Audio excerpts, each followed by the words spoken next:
Welcome to another episode of EC30. The conversation continues on racism in the gospel. It's season 2.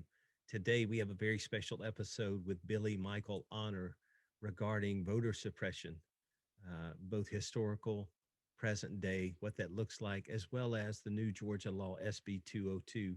Today's date, April 13th, 2021. I'm telling you that because things may change in between the time that we recorded this and whatever time you either watch this on YouTube or listen on podcast. Whether you're on YouTube or on the podcast, be sure and go and give us a thumbs up, subscribe on YouTube, as well as on the podcast. Give us 5 stars, leave us a review. That helps in the algorithm. Hey, the theme of season 2 is on earth as it is in heaven. When Jesus taught us how to pray, he said, your kingdom come, your will be done on earth as it is in heaven. And today is practical conversations meant to model what it looks like, talking about not only having faith, but putting faith to action, and not just thoughts and prayers, but our civic responsibility as well, and what that looks like. Hey, with Billy, he is a public scholar, community organizer. He has been involved in the Georgia movement, getting people registered to vote, educating them, taking action for many years now. You'll hear that in the podcast. There are going to be links both in the description section of YouTube as well as in the podcast description. Be sure to click on those so you can learn about the topics. We talk about gerrymandering. We talk about historical voter suppression, some statistics as well. All that's going to be linked below. I will say a quick prayer and then we will get right into the conversation with Billy Michael Honor. God, thank you for this day. It has passed through your hand. You tell us if we lack wisdom to ask for it, and you give freely to those of us, Lord. So today we ask for your wisdom. Help us to set aside blind spots, biases, our own agendas, and listen about historical voter suppression, as well as ways that we can take action today to be better educated, to be more informed, to activate, to put our faith into action as part of our civic responsibility. We pray this for the sake of your beautiful name and for your glory alone. Amen. Enjoy today's conversation again with Billy Michael Honor.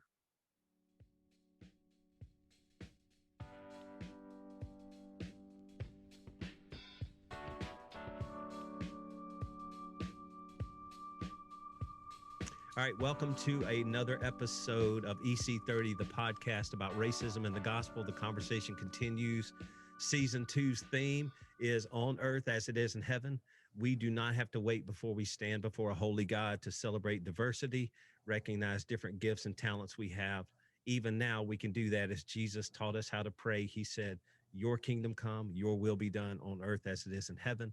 In today's episode, we are blessed with the privilege to have Billy Michael Honor with us, and we're going to be talking about voter suppression history. We're going to be talking about the new laws in Georgia, how those things affect us as believers, and how we can advocate for the marginalized, the oppressed, and how, again, we're not going to establish ourselves Republican or Democrat. We are more interested in what God has to say and how he wants to challenge us in this. Billy, welcome.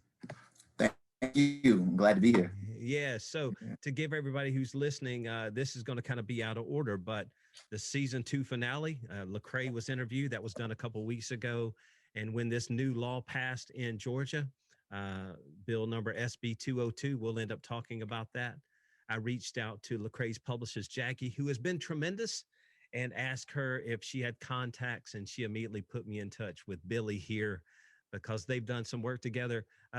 Billy, why don't you do this? Why don't you tell us a little bit about the work that you did that made our connection, and then give us a bigger picture about your participation in the special election, things that you've been doing in Georgia up and leading into now. Yeah, well, no, first of all, thank you for having me. We really appreciate it. Happy that there are folks all over the country, particularly people of faith, who are taking an interest in what I think is a very, very, very, very important matter in our civic and in our communal life, which is voting rights. And so I'm really thankful for the conversation. But for the last several years here in Georgia, I've been organizing people of faith.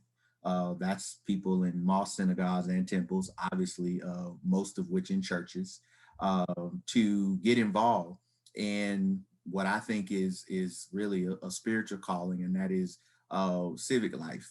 And a part of civic life is voting. And so we've been organizing people in what we call electoral organizing, more specifically from a faith-rooted perspective to not just to turn out to vote, but before that to register to vote, because we still don't have automatic voter registration at 18 years old in the United States of America. We probably should, but in Georgia we don't, and so we have to get people registered oftentimes. And so then there's voter education, right? So once people get registered, then we've been helping them to also find out what it means, right? Where do you vote? How do you find that information out? What's this ballot? Who's on it? So we do that information. And then there's voter mobilization, which means that once you get registered, once you get educated, we've been helping them to, know when the dates are and be energized about turning out. All of that before we even get to them voting. And so obviously we've been helping to try to get people to actually cast the ballot. And then after that, we've also been helping the last several years to help people to get their vote protected, because unfortunately, just because you cast a vote doesn't mean it's going to get counted. Mm. And so we've been doing protection as well, all from a faith perspective of getting faith leaders, pastors, and others to try to get their communities and their members involved in some way in this process. And we've been doing that with the group called the New Georgia Project that I worked for a lot of years. It was started by Stacey Abrams as a non-partisan civic engagement organization. And I was responsible for organizing statewide activities around the work that I've been talking about. So, couple of things there that Billy touched on. All right, uh, I'm going to say this up front, so Billy doesn't have to. Facebook, social media can be a good thing. It is not, much like Google, a source of truth. In that Mhm. there are state websites, federal websites, where you can go to learn about how to register to vote. I'll give you an example. State of Alabama, you cannot cross vote. You cannot declare. You have to declare Republican or Democrat for a ballot to vote on in an election. And if there's a runoff, you can't vote at one party in the election. And in a runoff, if you voted Republican, you can't vote in the Democratic runoff. Uh, there are things, not only do we need to have people learn how to get signed up to vote, you have to be educated on the process, because it can be intimidating to learn those things. And if you're listening to your aunt's cousin's pastor's best friend who has an essential oil company in West Virginia trying to educate you about voting, there are some much more trusted resources and websites that you can go to, and organizations who can help steer you through this process. Because as Billy has said, as people of faith, we also have a civic responsibility to press into this. This is one of those areas where thoughts and prayers is not enough. You can't back up a truck full of thoughts and prayers for your ballot. It's something you have to do. And I'm so thankful we're going to have this conversation, because it goes beyond just preaching from the pulpit. This is practical application of faith and what we can do. All right. With that being said, Billy, if you will, let's go back. And for people as well, if you're watching this on YouTube, uh, look below into the content section, or if you're listening to the podcast, scroll up in the notes. There's going to be the website for Billy, as well as the action group he's spoken about, as well as I'm going to list the articles that we talk about in this discussion in the description. So you don't take our word for it. You can go look these things up. You can make sure that you're educated, you're prepared, you have these things in front of you to have conversations. So Billy, now let's go back. Let's talk about people in light of SB 202 or the recent special elections in Georgia. Well, there have been discussions about voter fraud, voter suppression, those type of things.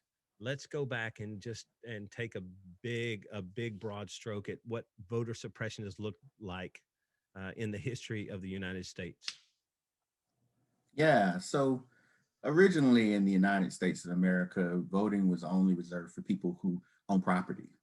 So from the very early inception of voting in this country, it was restricted to individuals whom the system deemed to be qualified to cast votes, right? So obviously, landowners was a very narrow segment of society, even then, in a much smaller population of America. But then, as things grew, you ended up getting most white men had the right to vote, no one else, right, for the most part. And then the Civil Wars fought, as we know. And then after that, there are a certain amount of gains that are won after the Civil War for so-called minority groups, which includes African American. Mostly African American men now begin to get elected in the South to serve in state legislatures as a reaction to the sort of political coming about of African Americans. There was, which we call Reconstruction. Uh, there was a reaction to Reconstruction, and we get groups like the Ku Klux Klan. We get other groups that come up that really resisted this new formation of Black civic power. And so what they did, one of the early forms of voter suppression, take for instance in Jersey and other places, was to say, okay, yeah, the right to vote has been given to citizens, but only to those whose grandfathers had the right to vote before the Civil War. Think about that, right? Right. So, so that was a voter suppression tactic, right? That was a way of making sure that certain people in the population could not vote. And so even after the Civil War, really until the mid 20th century, there was a very engaged process of voter suppression that was in many ways legally justified intimidation at the polls in a lot of ways, particularly in southern states, to make sure that African Americans, women of all nationalities, and Jewish folks basically were intimidated, and their right to vote was fought against until, of course, the passage of the civil rights legislation in 1965, the voting rights legislation, rather, And which let me gave pause you everyone, right there. yeah. So when Mhm. he says the civil rights 1965, guys, just pause. 65 years ago? That 65 long. years ago. Okay, so and also I want to Yeah, touch on one other thing. yeah. Initially, voting started in this country. It was reserved for landowners, European landowners, those who own land or property were qualified to vote. So those who uh, hopefully you're listening to this with an open mind, those who will say, hey, our Constitution says liberty and justice for all, that all phrase that we like to point to as being all inclusive, that all only referred to land owning males. So that all was a very precise word that was not deemed for everybody at the time. We look back now and go, well, that must have been everybody. It didn't mean everybody. Mhm. In the same way, voter suppression, as he mentioned, the grandfather clause, one of the things was there was a literacy test. Even up until the 1960s in the state of Alabama, other states as well. I'm in Alabama, so I use it as a reference. But Mhm. there was a literacy test which involved civic questions about Right. different questions about the Bill of Rights or what are two reasons for the Constitution. Now, during slavery, slaves were not allowed to read or write or be taught how to read or write. And the way they got around this for if someone couldn't read or write who was white, this is the grandfather clause he's talking about, which is, hey, you can get the exception. If your grandfather was able to vote back in the Civil War, then the literacy test doesn't apply to you. And they were able to vote. So there's some other disenfranchisement as well. So sorry to interrupt you and go back to that, but Oh no, yeah, let's yeah. also talk about poll tax is another Mhm. example. Another Yeah. thing, and there's stories. I'll make sure and link this as well. There used to be ballot boxes with the name of the person running for office on the ballot boxes, and let's say there was four boxes there, and they had the individual names. Well, if somebody couldn't read, let's think you can't read, I can read, and I come out and I'm able to say, hey Billy, who is it you're wanting to vote for? I want to vote Mhm. for Mr. Smith. He most recognized what I say. Okay, Mr. Smith is the second box on the left. Well, it was not uncommon halfway through the day for those boxes to be moved around so that those who couldn't read wouldn't know where they were casting their ballot. They were trusting somebody who had been there earlier in the day to cast a vote, and they put it in that box, not knowing that they had been shuffled around. So, all right, my apologies. I'm getting ahead here of some other ones. You mentioned also some of the states. Another was that states implemented a restriction that felons could not vote as well. We talked about women getting the right to vote, then women of color, minorities, Jewish people getting the right to vote. Still, there's a couple of states where felons are permanently disqualified from voting. Even now, they can't regain the rights up until the recent article that I'm going to link. Iowa, Kentucky, Virginia, three states that still say, hey, if you've ever been convicted of a felony, you don't get that right anymore. All right, back to more examples. So we stopped at the civil rights, and now uh, Yeah. keep Yeah. coming forward. Yeah. So the thing to keep in mind is that the 1965 voting rights legislation, so all of the voter suppression tactics that David just mentioned, as well as a lot more, uh, were said to have been remedied by putting in the civil rights legislation, which basically said that the federal government would take it upon itself to protect the right to vote of all citizens, right? To make sure that the type of tactics that were mentioned would be put to the test of federal preclearance, right? So that would say that if you tried to do any of those things, whether it was a poll tax or a literacy test or any other type of intimidation measures at the polls, that the federal government would intervene and say that that would not be allowed because, of course, we have a federalist system. So states carry out in many ways and make their own state law. So that beckons to what David is mentioning about formerly incarcerated citizens who have felony records not being able to vote, but that's not in all states, obviously, because states get to really make these rules around criminal legal reform in a lot of ways, as well as voting rights. And so, but the federal government can intervene if they deem that a particular state has done something that they should not have done around this until 2013 at Shelby versus Holder. And Shelby versus Holder was a Supreme Court case. And for people who work in the voting rights sector, I mean, this was a very, very big deal. And this really was a big deal for the country. And a lot of people weren't paying attention or didn't have it on their radar. But what the Supreme Court basically did is take out the actual section of the Voting Rights Act that we're talking about that required states to have to have any change that they make, any changes they make in terms of voting laws, whether it's putting in IDs, voter ID measures, or whatever the case may be, have to be checked by the federal government and be cleared.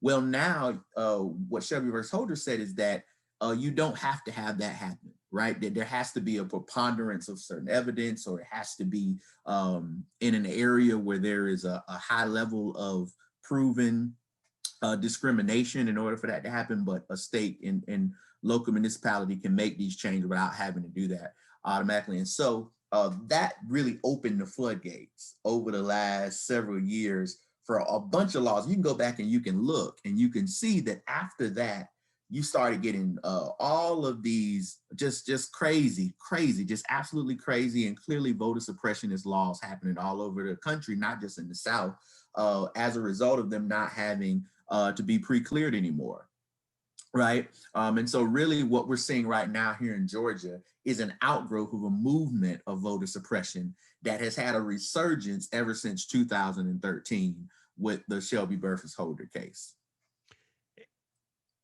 And one of the terms that's used versus voter suppression is, and now let's move into, by the way, I will say this one other form of voter suppression or voter representation, maybe misalignment, gerrymandering.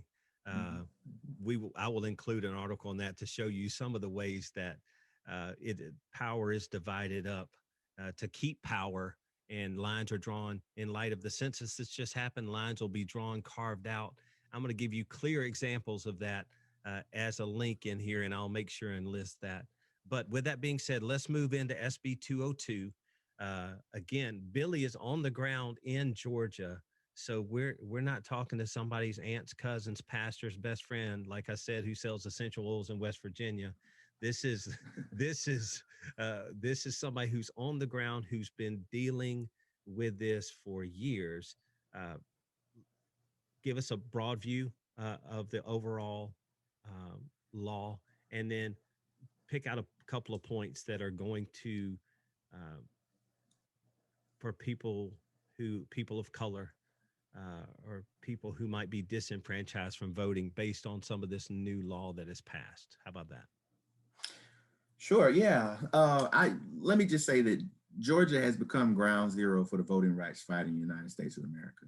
And that's a dubious distinction. That's not one that we're happy about, but it is a fact. And the reason that is because Georgia will become the first state in all of the South to have a non-white majority. First one, right? So in the next 7 or 8 years, if the demographics hold, we will have more people in our state, which we call a new state majority, right, that are non-white, African Americans, Latinos, indigenous folks. Um, as a result of that, right, as a result of that, what that means is there are some political parties, right, even though some of us insist that the expansion of voting rights should be a nonpartisan issue, there are some political parties who believe that the changing demographics signal something negative for their particular party. They think this new American majority, right, is going to vote Democratic or going to vote whatever, independent, whatever the case may be. So as a result of that, these voter suppression measures have been put in place as a way of restricting right, the perceived vote that will come, saying that it won't favor one political party, right? And so that's the backdrop for what's really happening here, because you know if the demographics aren't in your favor, the only other thing you can do is change the rules, which is gerrymandering, right? Or voter suppression, which is basically cheating or trying to pick your voters, right? That's really the only other option you have. So I want to say that as a backdrop. SB 202 comes out of that strategy, right? And that basically says that because of the successes, the perceived successes for Democrats or progressive, so-called progressive folks last year in the runoff and in the general election here in Georgia, that will be a trend that will continue, right? That's what one particular party here believes. And I want to say this because I've been saying this everywhere.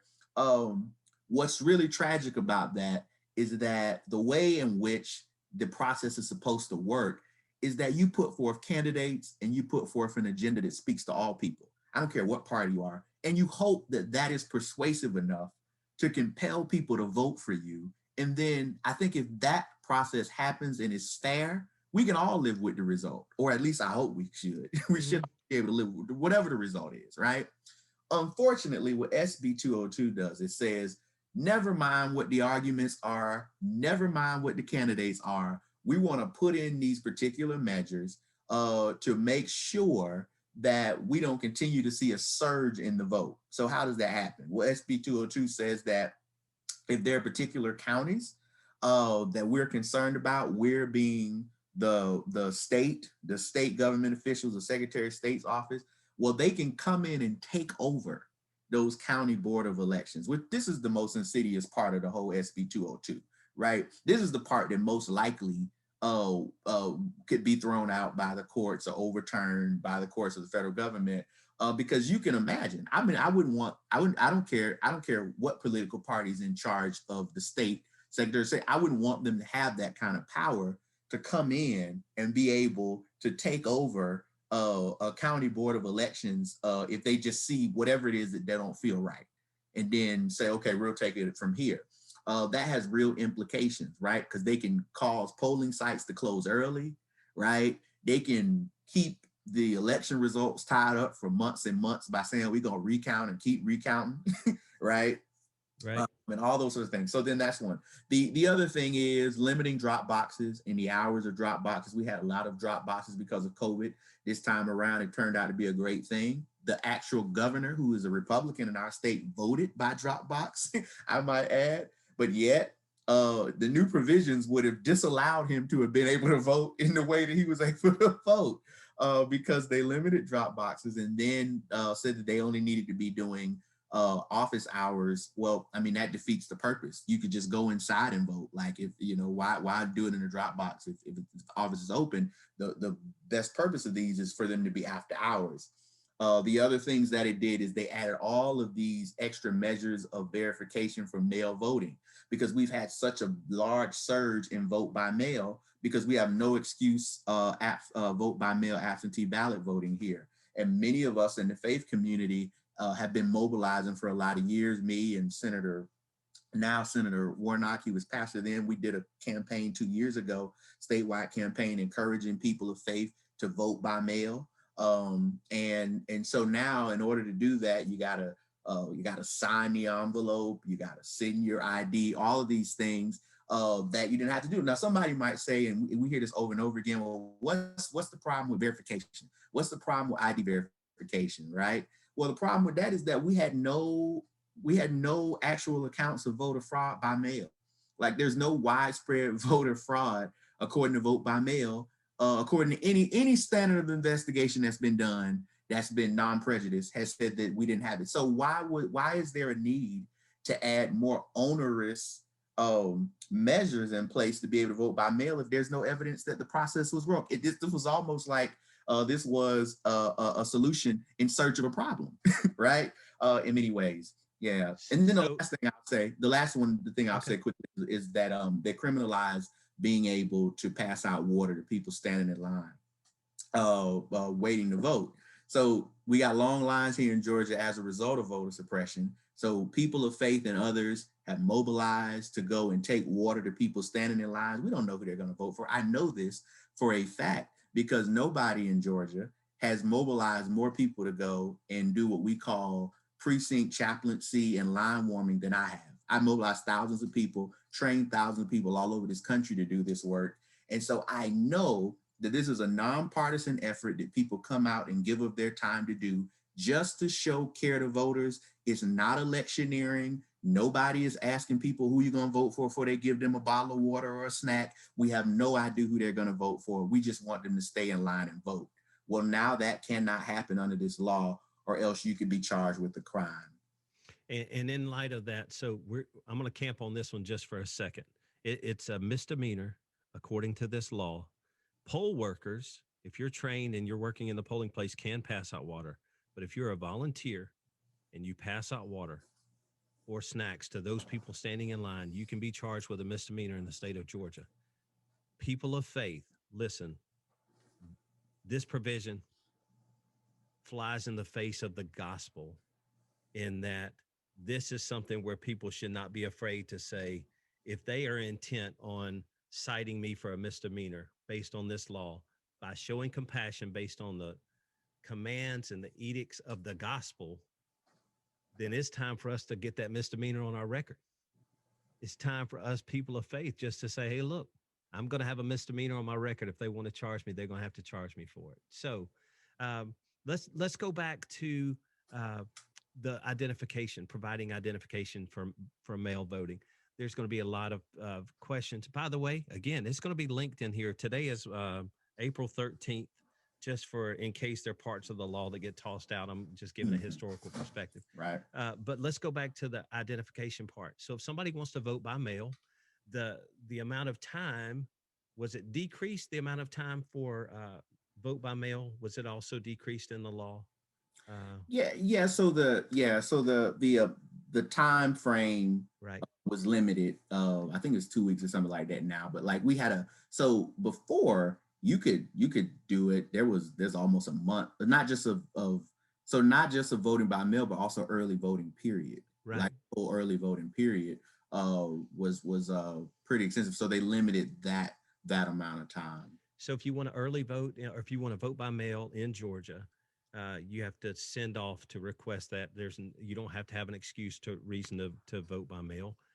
In Alabama, you do. But in order to do that, we're talking about identification. Do you have to send a copy of your identification or the identification itself in with the registration? Because I'm not sure there. Now you got to send a copy of your driver's license. Okay, so you do. You have to send a copy of it now. Yeah. So before, you only needed to put in your driver's license number on the actual application, right? But now you have to verify, by picture that this is you, right? Instead of just putting the number. And again, let's just think, because it's not going to people just in Georgia or Alabama who are watching this. I'm gonna paint a picture for you. In the place that I go and cast my ballot, I'm very thankful that people that work at the poll are trained. Uh, there's a high number of people staffing that facility, and I have, in any of the times I voted, and I voted in this same location for the last 4 or 5 years, I've never had to wait until this last election, presidential election. I had to wait almost an hour, but by the time I got to the door, I was in and out in under 5 minutes. All other elections, I've been in and out in under 20 minutes. But there are places in Georgia where people stand in line, right? And the amount of time they stand in line on average is, give me some type of. Well, it depends. I think it depends on the election. There have been elections. So I stood in 2008 in that election. I stood at 8 hours to vote. I did a shift. I did a full job shift, 8 hours. No, I think it was 9 hours actually. It clocked in at just under 9 hours. Then in 2012, it was about 5 hours that it took me to vote in 2012. And after that, I kind of got the message. I was like, okay, I'm voting by mail. Right, right. Or I'm Okay. voting there. So, I'm not voting on election day anymore. so Yeah. I'm just thinking, I'll use the example, a single mom with kids who's working two jobs. She can't afford to go stand in line for 5 and 8 hours, Oh, yeah. much less. Let's think about Yeah. somebody who's disadvantaged, who has to take the bus, Yeah. who has to. We want everybody to have the opportunity to vote, and it may be voting by mail. It is works may be what's best for people who are disenfranchised, who are disadvantaged, those opportunities. And in doing so, as Billy mentioned, there were no cases so far that have been shown to have voter fraud by mail, right? So this was almost a preemptive. And in reading the 98-page law that, again, will be attached, you're going to see statements in there about people being concerned about fraud, and that's why this was done. But yet there's no, this was a solution looking for a problem, I think is how you phrased it.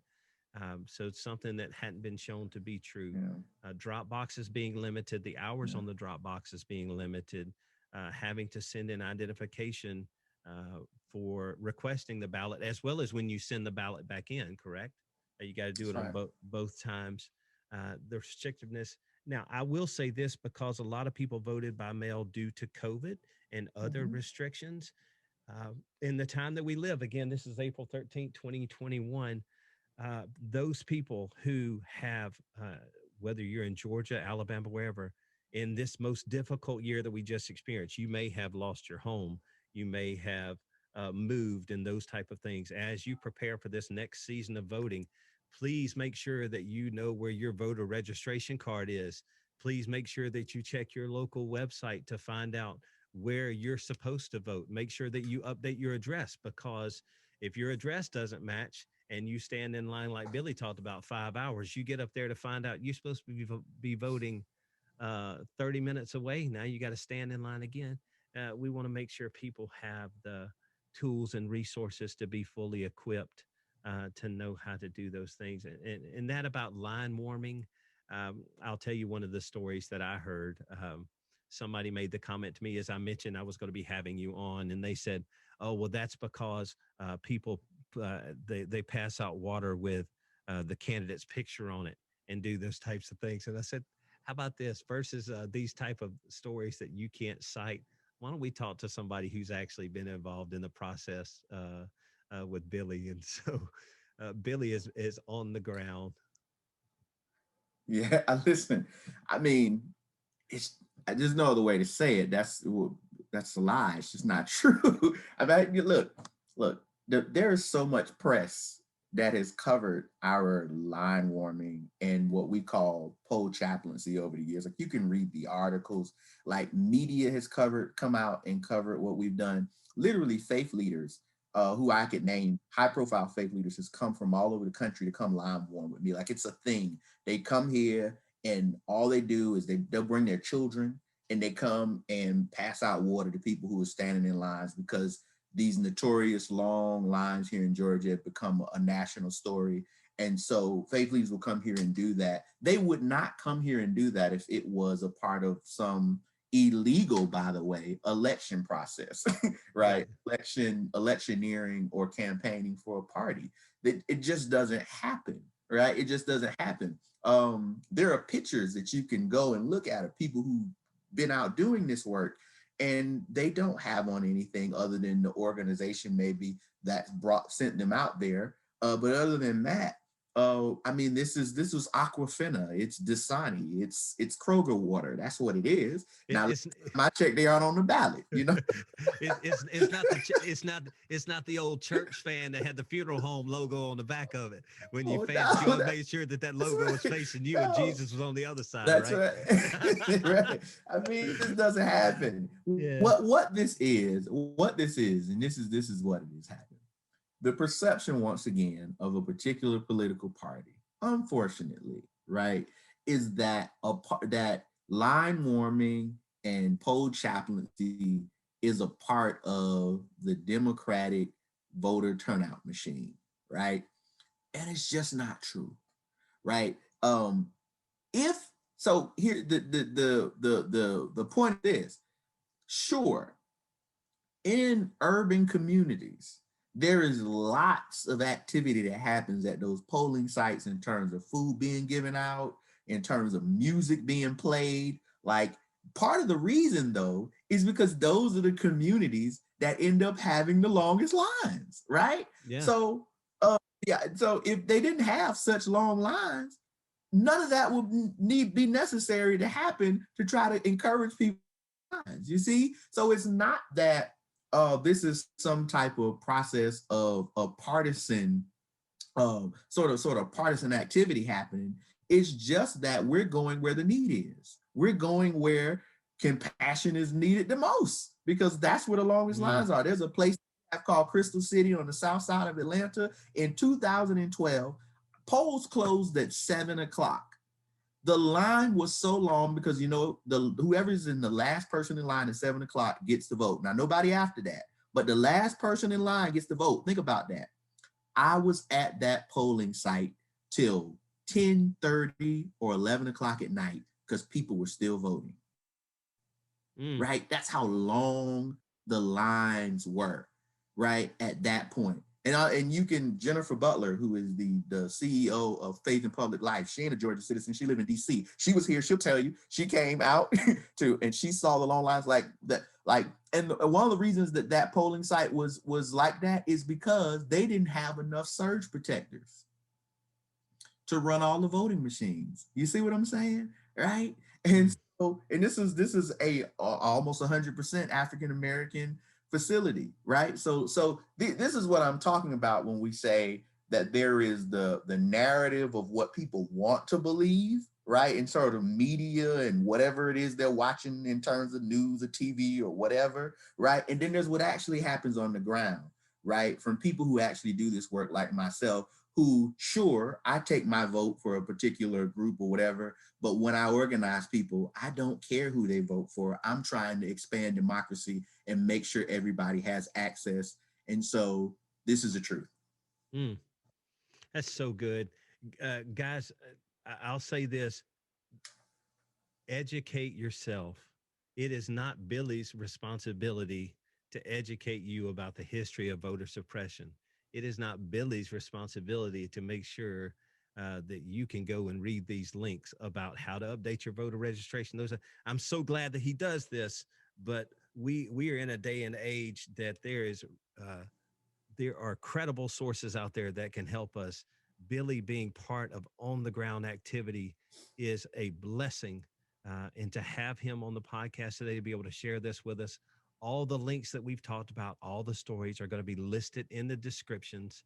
And so you can go and read them, pray over them, help people, help those around us, pray toward this end, but also, again, thoughts and prayers isn't enough. Let's take action to encourage people to register to vote, to be educated about voting, the process.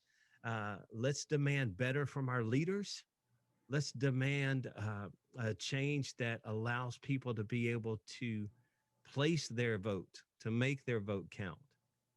Billy, thank you so much for your time today. Yeah, It, it, thank you for it is having a me. blessing. I'm going to ask you if you would you just close us with a quick word of prayer just to Yeah, encourage the people who are listening to the podcast? of course. Yeah, Thank you. Thank you for having me. Appreciate the conversation. Let us pray. absolutely, man. Yeah. Gracious God, we thank you for this wonderful opportunity to be in conversation about what it means to be faithful citizens in these United States of America. We are living in challenging times, but we know that wherever there is great challenge, there's also great possibility. And you are the God who tells us that all things are possible when it is that we put our trust in you.